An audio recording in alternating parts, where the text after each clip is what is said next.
Hi everyone! In this video I'm going to show you how to find the surface area and volume of three-dimensional shapes. We're going to do rectangular prisms, and we're going to do cylinders, and finally cones in this video. So at the top of the sheet that I've given you, you guys have essentially sort of a formula sheet that has all of the formulas you're going to need. So I'm just going to skip over that for now, and we'll come back to this as we need to. So let's just jump into some problems and see if we can figure it out. Now just a reminder, a surface area is the sum of all of the surfaces of a shape. So like a cube, for instance, a cube is 6 squares that are all stuck together into a 3D shape called a cube. The surface area of the cube then is the 6 squares added together. And now this video is a little bit awkward to do on video because usually the way I teach this is with actual shapes that I bring into the class and I rotate around and I point to the circles at the top of a cylinder and the rectangles on the side. We roll and unroll paper. There's lots of ways that I can show this in class, which is a little bit harder on video. So I'm going to be drawing some surface nets, which means I'm going to be drawing all the different surfaces on these shapes so you can understand what's going on with these formulas. But don't worry, you don't need to actually be able to draw those nets yourself. I'm just going to try to give you some more of a visual explanation as we go through these. Okay, so hopefully this makes sense. And I also got my calculator up because a lot of these questions are challenging, not so much because of the understanding of the skill, it's just how do you actually plug it into your calculator correctly. So let's just jump right into our first example, which is the surface area and volume of a cylinder. So we're going to look up our formulas here. So the surface area of a cylinder is 2 pi r squared plus 2 pi rh, and the volume of a cylinder is pi r squared times h. Now let's talk about the surface area formula. The surface area formula is essentially because at the top and bottom of a cylinder, you have circles. So you've got a circle up top and you've got a circle at the bottom. And you can imagine that the inside of the outside shape of a circle or a cylinder is essentially a rectangle that's been rolled up. And you can try this right now at home if you've got a sheet of paper around. If you take the sheet of paper and you just sort of roll it up, take your sheet of paper and just sort of roll it around itself, then you're going to get a cylinder shape, right, with a seam down the middle. And the only difference is that a cylinder normally doesn't have a seam down the middle where your paper is folded. But essentially, it is a rectangle. The outside shape of a cylinder is a rectangle that's been rolled up. And then the top and the bottom is a circle.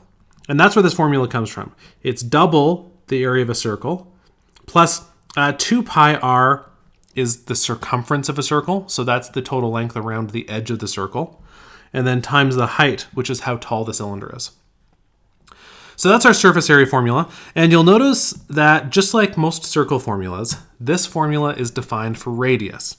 And so one of the easy things that math teachers love to do is to give you the diameter of a circle when you really need the radius for the formula. And I do this on purpose, by the way, because if you're actually working in the trades or whatever, and you're using calipers to measure the distance across a circle, you're going to get the diameter. And so you're very often, when you're measuring a circle, going to get a diameter, not a radius. And if for whatever reason you need to get the area of a circle, because you're trying to build a round patio or something, you need to know how many stones to buy. Well, the customer is not going to tell you, I want a patio with radius 7. No. They're going to tell you want a patio that's 14 feet across, right? And when you measure it, you're going to measure 14 feet across. And so you actually, this does seem like a little bit of a silly sort of math teacher trick, but this is actually a really important skill. You take your diameter, you divide by 2. So 9.2 divided by 2 gives you your, 9.2 divided by 2, not cube.2. There we go. Gives you your radius of 4.6, in this case, centimeters. So we've got our radius is 4.6 centimeters. Now, the height of the cylinder is actually how tall the cylinder is. And so that is this 17.4 business. So our surface area formula is 2 pi r squared plus 2 pi rh. Now, if you have not a fancy calculator, you still need to be very careful with order of operations because exponents happen before multiplication. So what I'm going to do is I'm going to do my radius squared first. 4.6 squared. And that gives me 21.16. You could write that out if you like, but we're going to be doing this often enough that we could just go right into multiplying by the stuff in front now. So we have our radius squared, right? Our radius squared was 4.6 squared, and it gave us 21.16. So now all I need to do is multiply by my 2 pi. So multiply by 2. There we go, multiply by 2, and by 3.14. And that gives us the first piece. So this is 132.8848. That's our first piece. And then we're going to add our second piece. And our second piece, there's no exponents, so we can just multiply straight across. 2 times pi, right, because that's what the formula says, times our radius. Now our radius is 4.6 times our height, which is 17.4. And there you have your second piece is 502.6512. And let's add all these up. I guess we'll keep all the digits for now. 132.8848 plus 502.6512 equals 635.536. And I don't want to keep every question. So most of the questions I'm going to give you guys, I'm going to ask you guys to round to the nearest tenth. So let's do that as well. So this is equal to 635. Because this is a 3, we round down to 5. And because this is an area, a surface area is a type of area. And all areas, you take your units squared.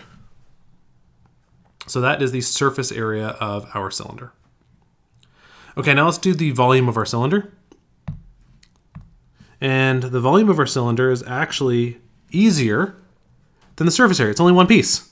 So there's not much room left, but it's actually going to be plenty.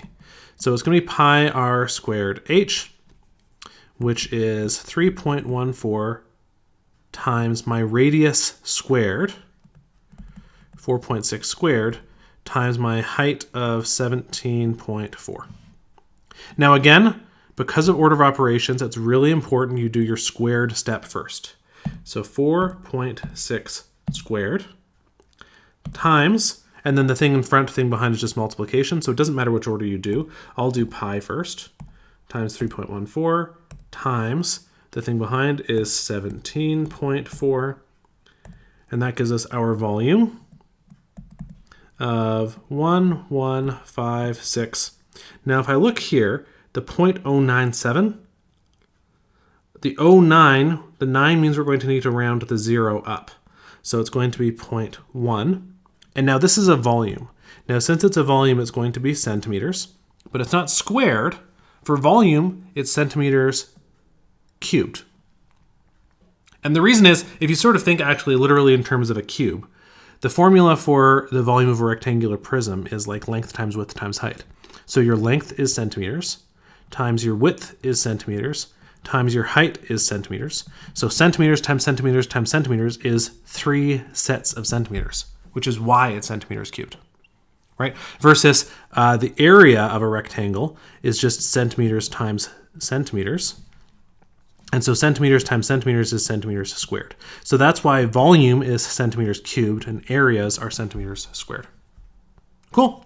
So there's your answer. You've got a volume of 1156.1 centimeters cubed, and you've got a surface area of 635.5 centimeters squared. Okay, question 2 I kind of like. Question 2 is kind of working backwards. And this is this idea of working backwards through stuff is using a skill called algebra. And so this question seems kind of hard, but we can actually break it down into a couple steps, which shouldn't be too scary. So the surface area of a cube is 216 square meters. So let's figure out how we get the surface area of a cube.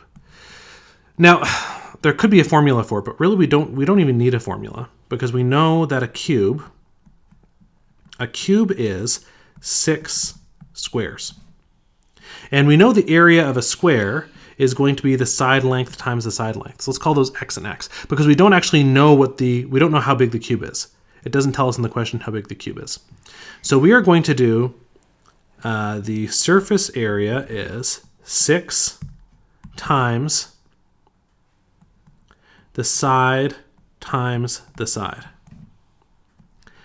And so if we simplify that, our surface area is 6, and x times x is x squared. And in this case, we know our surface area. Our surface area is 216. So here, let me erase this because we're running out of space. That was times 17.4 there. Okay, so we can keep going now. So now what we're going to do is we're going to do something called algebra. And the idea with algebra is you need to undo each thing to solve for x. And so there's two things we're doing to x here. We are multiplying by 6, and we're doing the exponent 2. And the order we're going to undo those is we're going to undo the multiplication by 6. And the way you can undo something with algebra is you can do the opposite. And the opposite of multiplying by 6 is dividing by 6. So first thing we're going to do is we're going to divide both sides by 6. And the reason we divide both sides by 6 is that 6 divided by 6 cancels, right? Times 6 divided by 6 are opposite operations, right? If you've got 2 times 6, it's 12. And then 12 divided by 6 is 2. It's back where you started. And that's true for any number. 10 times 6 is 60. 60 divided by 6 is 10. No matter what you do, when you multiply by 6 and then divide by 6, you get what you started with. So x squared times 6 divided by 6 leaves us with just x squared. And then 216 divided by 6 is 36. So our left-hand side you can just calculate. 216 divided by 6 you can do. So now what we need to do is we need to undo this squared thing. And what's the opposite of squaring? Basically, the opposite of squaring is square rooting. So to undo squaring, what you do is you square root both sides. And that is literally what a square root is. A square root is the opposite of squaring a number. So all that we need to do is then the square root of 36. And now square root of my calculator is that rooty thing up there. It might be a second function for you too. So second function, the squared button, 36, gives me my square root of 6. So x equals 6 centimeters is the side length of the cube.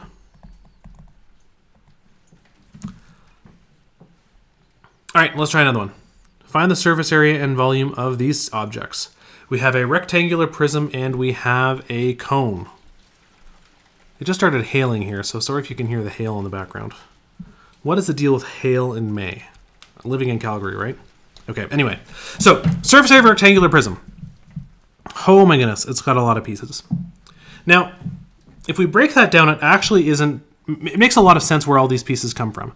If you imagine you've got a rectangular box, like a, I don't know, maybe you've got a Kleenex box at home, something like that would be a perfect rectangular prism. Anything rectangular you've got at home, maybe you should pick up right now and take a look at.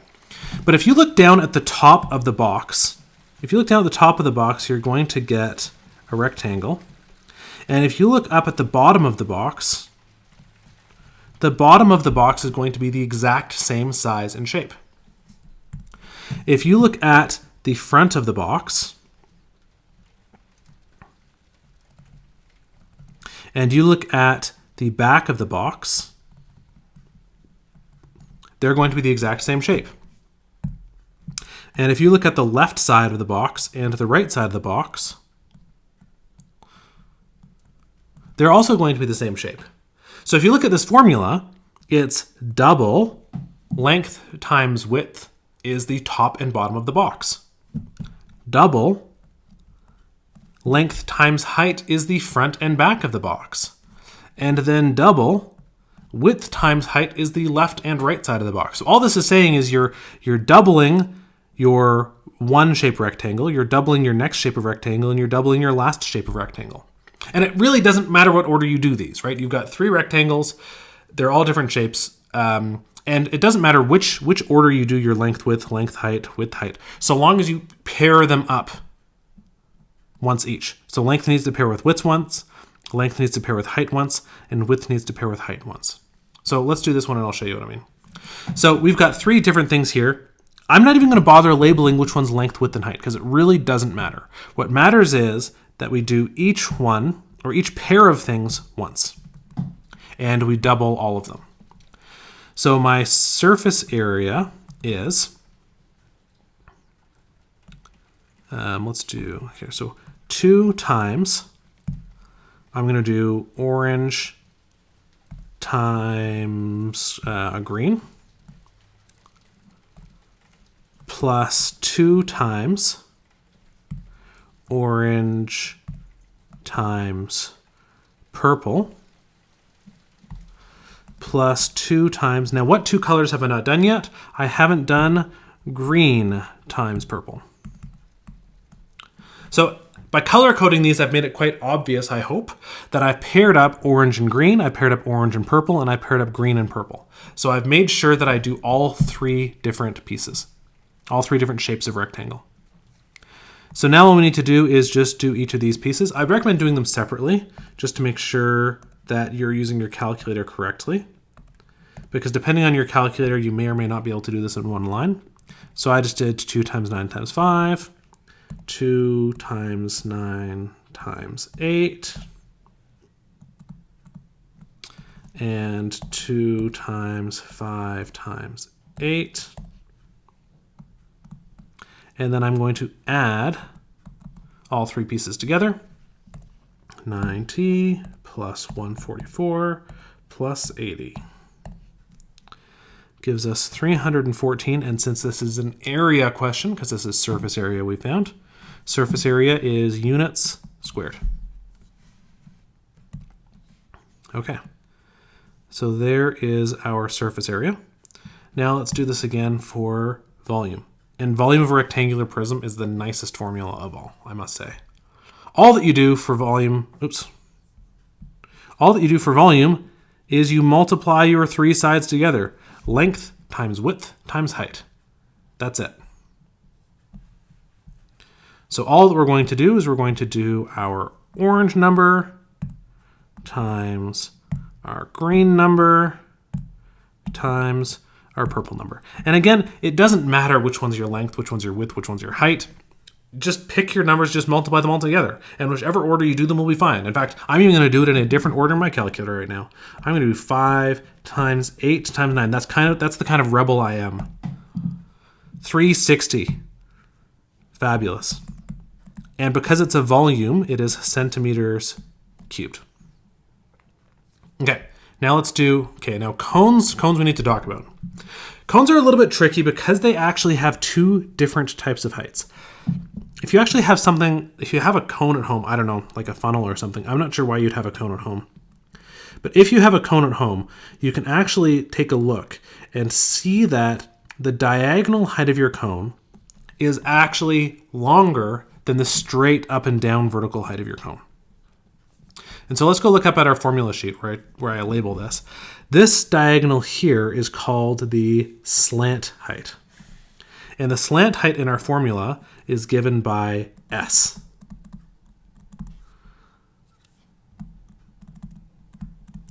So when you're doing the surface area of the cone, you use the slant height. Slant height is used for the surface area. But in the volume of the cone, you just use the regular vertical height, H. So vertical height is usually H, and slant height is usually S. And I really don't like S as a variable, but it is what it is. Almost all formula sheets use S, so we'll use it too. And in this case, you can see our vertical height is just straight up and down the rectangle. And of course, this needs to be a right angle in here, right? So the vertical height is straight up from the base.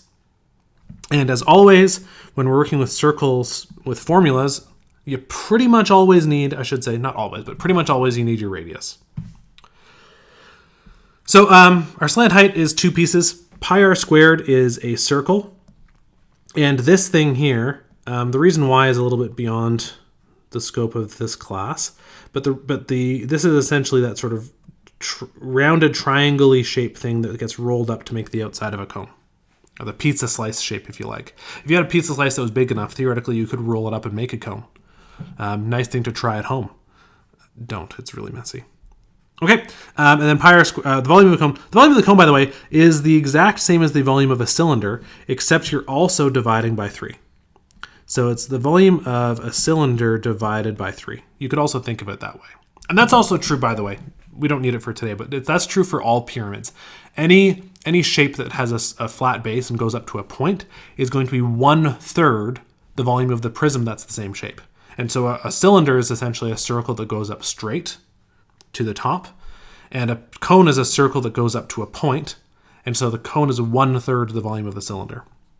Again, if we were in class, I'd have a cool thing where we'd have like water and we'd pour from a cone into a cylinder, and you'd all be amazed that it fits exactly 3 times. You're just gonna have to trust me. Okay, so here we go. Here's our cylinder. So 50 is our, here, let's do this color so you can see it better. This is our S, which is our slant height. And the 48 is H, which is our vertical height. And then 28, of course, as always, I give you the diameter, which is useless. Nobody wants the diameter, so we divide that by 2 to get our radius is 28, oh, not times. Divide by 2 is 14. Okay, ready for the formula? Okay, so I'm going to actually write out the formula. Surface area of a cone is pi r squared plus pi r s. I wouldn't expect you to memorize that. Obviously, I have because I'm a math teacher, but you can look it up on your formula sheet each time. So this is going to be 2 pieces. As always, pi, we're going to use 3.14. And then we're going to multiply by our radius squared. Now, since we've got a squared there, what am I going to say about order of operations? Right, you need to do the squaring first, don't forget. And then we're going to do our slant height bit, which we're going to add to it, right, because we've got a whole second piece. So we're going to add 3.14 times radius times, oops, I accidentally fat thumbed the zoom in button there. Okay, there we go. Times our slant height is 50. So now we can calculate each of these pieces. So this is, again, I'm going to do my radius squared first, times pi. So this is 615.44. And the outside piece of my cone, that sort of rolled up pizza slice, if you will, is just multiplication, so I don't need to worry about order of operations so much. I can multiply in any order. So 3.14 times 14 times 50. And if you're a rebel, you can multiply in a different order if you like, because you should still get 2198. So we're going to add those 2 pieces together. 615.44 plus 2198 gives us the surface area of, why did I do $? It's not money. So 2813. Now the 0.44, let's just round it right here. 0.44, that second 4 means we need to round the 4 down. So that's just 4, and then my units squared for surface area. So there is my surface area. And I guess we'll do the volume over here just for the sake of space. Now the volume of a cone is actually a much easier formula. There's only one piece. It's pi r squared h divided by 3. And so for order of operations, the only thing we really need to be careful about is that we square the radius first. So let's fill this in. Our volume is 3.14 times my radius. My radius is 14 squared. Now this height, this is just h, my vertical height. So I need my vertical height of 48.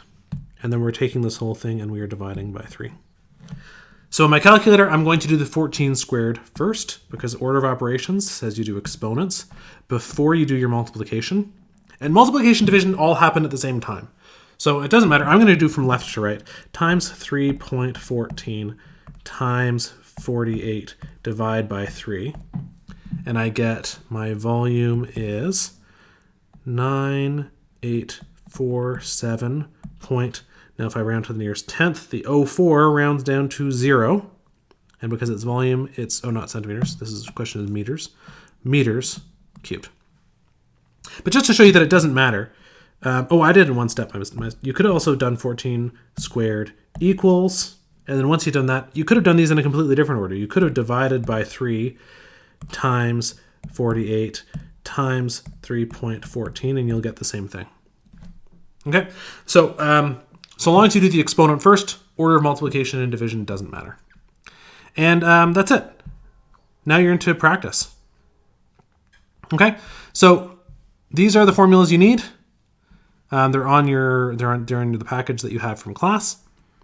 Surface area and volume of rectangles, surface area and volume of cylinders, and surface area and volume of cones. And don't worry, there's no compound or composite shapes in grade 10. You're going to do compound and composite shapes in grade 11, Math 20-3. Okay, well, I wish you guys success with the practice, and let me know if you guys need some help.